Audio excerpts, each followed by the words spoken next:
ಮಂಡ್ಯ ಅಥವಾ ಚಿಕ್ಕಬಳ್ಳಾಪುರದಲ್ಲಿ ಮಾಜಿ ಸಿಎಂ ಎಚ್ಡಿಕೆ ಸ್ಪರ್ಧೆ ಮಾಡ್ತಾರಾ?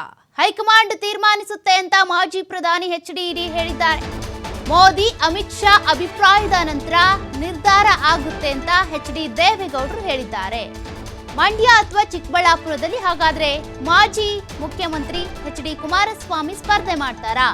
ಇದ್ರ ಬಗ್ಗೆ ಮೋದಿ ಅಮಿತ್ ಶಾ ಅಭಿಪ್ರಾಯ ಏನಿರುತ್ತೋ ಅದೇ ಫೈನಲ್ ಅಂತ ಎಚ್ಡಿ ದೇವೇಗೌಡರು ಹೇಳಿದ್ದಾರೆ. ಮಂಡ್ಯ ನಾಯಕರೊಂದಿಗೆ ನಡೀತಿರುವ ಸಭೆಯಲ್ಲಿ ಎಚ್ಡಿ ದೇವೇಗೌಡರ ಹೇಳಿಕೆ ಇದು. ಮಂಡ್ಯದಲ್ಲಿ ಎಚ್ಡಿಕೆ ನಿಲ್ಲದೆ ಇದ್ರೆ ಪುಟ್ಟರಾಜು ನಿಲ್ಲುವ ಸಾಧ್ಯತೆ ಇದೆ. ಯಾರೇ ನಿಂತರೂ ಕೆಲಸ ಮಾಡೋಣ ಅಂತ ಎಚ್ಡಿ ದೇವೇಗೌಡರು ಕರೆ ಕೊಟ್ಟಿದ್ದಾರೆ. ಭಾರಿ ಕುತೂಹಲವನ್ನ ಕೆರಳಿಸ್ತಾ ಇರುವಂತಹ ಜೆಡಿಎಸ್ ವರಿಷ್ಠ ಎಚ್ಡಿಡಿ ಅವರ ಹೇಳಿಕೆ. ಎಚ್ಡಿ ದೇವೇಗೌಡರು ಈಗ ಹೇಳಿರುವಂಥದ್ದು ಅದನ್ನೇ. ಹೈಕಮಾಂಡ್ ಏನ್ ತೀರ್ಮಾನವನ್ನ ಮಾಡುತ್ತೋ ಅದೇ ತೀರ್ಮಾನ. ಅಂದ್ರೆ ಮಂಡ್ಯ, ಚಿಕ್ಕಬಳ್ಳಾಪುರ, ಬೆಂಗಳೂರು ಗ್ರಾಮಾಂತರ ಈ ಒಂದಷ್ಟು 6 ಕ್ಷೇತ್ರಗಳಿಗೆ ಜೆಡಿಎಸ್ ಬೇಡಿಕೆಯನ್ನ ಇಟ್ಟಿತ್ತು. ಅಲ್ಲಿ ನಮ್ಮ ಅಭ್ಯರ್ಥಿಗಳೇ ಕಣಕ್ಕಿಳಿಬೇಕು ಅಂತ. ಆದ್ರೆ ಈಗ ಎಚ್ಡಿ ದೇವೇಗೌಡರು ಹೇಳ್ತಾ ಇರುವಂತದ್ದು ಏನಪ್ಪಾ ಅಂದ್ರೆ, ಚಿಕ್ಕಬಳ್ಳಾಪುರ ಅಥವಾ ಮಂಡ್ಯ ಕ್ಷೇತ್ರಕ್ಕೆ ಸಂಬಂಧಪಟ್ಟಂತೆ ಎಚ್ಡಿ ಕುಮಾರಸ್ವಾಮಿ ಅವರು ಕಣಕ್ಕಿಳಿತಾರಾ ಅನ್ನೋ ಪ್ರಶ್ನೆ ಕೂಡ ಓಡಾಡ್ತಾ ಇದೆ. ಅದಕ್ಕೆ ಎಚ್ಡಿ ದೇವೇಗೌಡರು ಹೇಳಿರುವಂಥದ್ದು, ಪ್ರಧಾನಿ ನರೇಂದ್ರ ಮೋದಿ ಅವರು ಏನು ತೀರ್ಮಾನ ತೆಗೆದುಕೊಳ್ತಾರೋ ನೋಡೋಣ. ಬಿಜೆಪಿ ಹೈಕಮಾಂಡ್ ಇದೆಯಲ್ಲ, ಅದರ ತೀರ್ಮಾನವೇ ಫೈನಲ್ ಅಂತ ಹೇಳಿದ್ದಾರೆ. ಒಂದು ಕಡೆ ಮಂಡ್ಯ ಕ್ಷೇತ್ರ ಹೈ ವೋಲ್ಟೇಜ್ ಕ್ಷೇತ್ರ, ಅದರ ಬಗ್ಗೆ ಚರ್ಚೆ ಆಗ್ತಾನೆ ಇದೆ. ಆ ಕ್ಷೇತ್ರ ಬಿಜೆಪಿಗೆ ಹೋಗುತ್ತಾ, JDSಗೆ ಉಳ್ಕೊಳ್ಳುತ್ತಾ?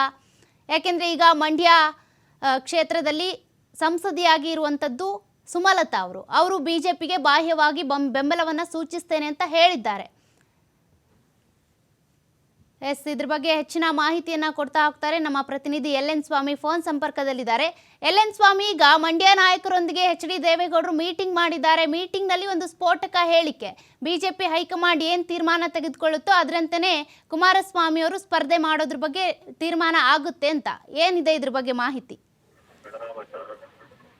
ಸೌಖ್ಯ 2024ರ ಲೋಕಸಭಾ ಚುನಾವಣೆಗೆ ಸಾಕಷ್ಟು ರಾಜಕೀಯ ಚಟುವಟಿಕೆಗಳು ನಡೀತಾ ಇದೆ. ಅದರಲ್ಲೂ ಜೆಡಿಎಸ್ ಬಿಜೆಪಿ ಮೈತ್ರಿ ಬಳಿಕ ಅಭ್ಯರ್ಥಿಗಳನ್ನ ಯಾವ ಕ್ಷೇತ್ರದಲ್ಲಿ ಕಣಕ್ಕಿಳಿಸಬೇಕು ಅನ್ನೋದ್ರ ಬಗ್ಗೆ ಈಗಾಗಲೇ ಸಿದ್ಧತೆಗಳು ನಡೀತಾ ಇದೆ. ಅದರಲ್ಲಿ ಪ್ರಮುಖವಾಗಿ ಜೆಡಿಎಸ್ ಅಭ್ಯರ್ಥಿಗಳು ಯಾವ ಕ್ಷೇತ್ರದಲ್ಲಿ ಸ್ಪರ್ಧೆ ಮಾಡಬೇಕು ಅನ್ನೋದು ವಿಚಾರಕ್ಕೆ ಇವತ್ತು ಪ್ರಮುಖವಾಗಿ ಮಾಜಿ ಪ್ರಧಾನಿ ದೇವೇಗೌಡರ ಅವರ ನಿವಾಸದಲ್ಲಿ ಸಭೆ ನಡೆಸಲಾಯಿತು. ಅದರಲ್ಲಿ ಪ್ರಮುಖವಾಗಿ ಸಾಕಷ್ಟು ಕುತೂಹಲ ಮೂಡಿಸ್ತಾ ಇರುವಂತಹ ಮಂಡ್ಯ ಲೋಕಸಭಾ ಕ್ಷೇತ್ರದ ಶಾಸಕರು, ಮಾಜಿ ಶಾಸಕರು ಹಾಗೂ ಅಲ್ಲಿನ ಸ್ಥಳೀಯ ನಾಯಕರು ಈ ಸಭೆಯಲ್ಲಿ ಭಾಗಿಯಾಗಿದ್ರು.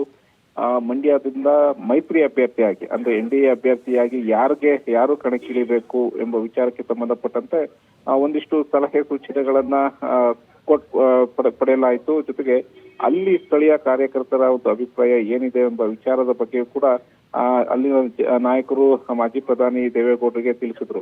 ಅಂದ್ರೆ ಈಗಾಗಲೇ ಸಾಕಷ್ಟು ಹೆಸರು ಕೇಳಿ ಬರ್ತಾ ಇದೆ. ಒಂದು ಕಡೆ ಮಾಜಿ CM ಕುಮಾರಸ್ವಾಮಿ ಅವರೇ ಮಂಡ್ಯದಿಂದ ಸ್ಪರ್ಧೆ ಮಾಡಬೇಕು ಎಂಬ ಒತ್ತಾಯ ಕೂಡ ಹೆಚ್ಚಾಗ್ತಾ ಇದೆ. ಆ ಮಂಡ್ಯದಿಂದ ಜೊತೆಗೆ ನಿಖಿಲ್ ಕುಮಾರಸ್ವಾಮಿ ಹೆಸರು ಕೂಡ ಕೇಳಿ ಬರ್ತಾ ಇತ್ತು. ಆದ್ರೆ ನಿಖಿಲ್ ಕುಮಾರಸ್ವಾಮಿ ಅವರೇ ನಾನು ಈ ಬಾರಿ ನಾನು ಸ್ಪರ್ಧೆ ಮಾಡಲ್ಲ ಎಂದು ಸ್ಪಷ್ಟಪಡ್ತಿರೋದ್ರಿಂದ ಅಲ್ಲಿ ಅಭ್ಯರ್ಥಿಯನ್ನ ಯಾರನ್ನ ಕಣಕ್ಕಿಳಿಸ್ಬೇಕು ಎಂಬ ವಿಚಾರಕ್ಕೆ ಸಾಕಷ್ಟು ಈಗಾಗಲೇ ಸಿದ್ಧತೆಗಳು ನಿಲ್ತಾ ಇದೆ. ಒಂದು ಕಡೆ ಲೋಕಸಭಾ ಚುನಾವಣೆಗೆ ಮಂಡ್ಯದಿಂದಲೇ ಸ್ಪರ್ಧೆ ಮಾಡಬೇಕು ಮಾಜಿ CM ಕುಮಾರಸ್ವಾಮಿ ಎಂಬ ವಿಚಾರವನ್ನ ಬಿಜೆಪಿ ಹೈಕಮಾಂಡ್ ನಾಯಕರು ಕೂಡ ಪ್ರಸ್ತಾಪ ಮಾಡಿದ್ದಾರೆ.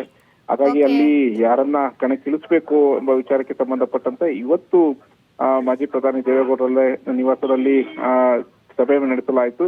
ಈ ಸಭೆಯಲ್ಲಿ ಪ್ರಮುಖವಾಗಿ ಈ ವಿಚಾರಕ್ಕೆ ಸಂಬಂಧಪಟ್ಟಂತೆ ಅಂದ್ರೆ ಮಂಡ್ಯದಲ್ಲಿ ಯಾರು ಅಭ್ಯರ್ಥಿಗಳು ವಿಚಾರಕ್ಕೆ ಸ್ಪರ್ಧೆ ಮಾಡ್ತಾರೆ ಎಂಬ ವಿಚಾರವನ್ನ ಬಿಜೆಪಿ ಹೈಕಮಾಂಡ್ ನಾಯಕರ ಜೊತೆ ತೀರ್ಮಾನ ಮಾಡಿ ಆ ನಂತರ ಅಭ್ಯರ್ಥಿಗಳನ್ನ ಯಾರನ್ನ ಕಣಕ್ಕಿಳಿಸ್ಬೇಕು ಎಂಬ ವಿಚಾರವನ್ನ ಸ್ಪಷ್ಟಪಡಿಸೋಣ. ಅಲ್ಲಿವರೆಗೂ ಯಾರು ಕೂಡ ಈ ವಿಚಾರದ ಬಗ್ಗೆ ಚರ್ಚೆ ಆಗೋದು ಬೇಡ. ಜೊತೆಗೆ ಯಾರೇ ಅಭ್ಯರ್ಥಿಯಾಗಿ ನಿಂತರು ಸ್ಪರ್ಧೆ ಮಾಡಿದ್ರು ಅವರಿಗೆ ನಾವು ಬೆಂಬಲ ಮಾಡಬೇಕು ಎಂಬ ವಿಚಾರಕ್ಕೆ ಸಂಬಂಧಪಟ್ಟಂತೆ ಇವತ್ತು ದೇವೇಗೌಡರು ಒಂದು ಸ್ಪಷ್ಟನೆ ಕೊಟ್ಟಿರೋ. ಥ್ಯಾಂಕ್ ಯು LN ಸ್ವಾಮಿ ನಿಮ್ಮೆಲ್ಲ ಡೀಟೇಲ್ಸ್ಗೆ.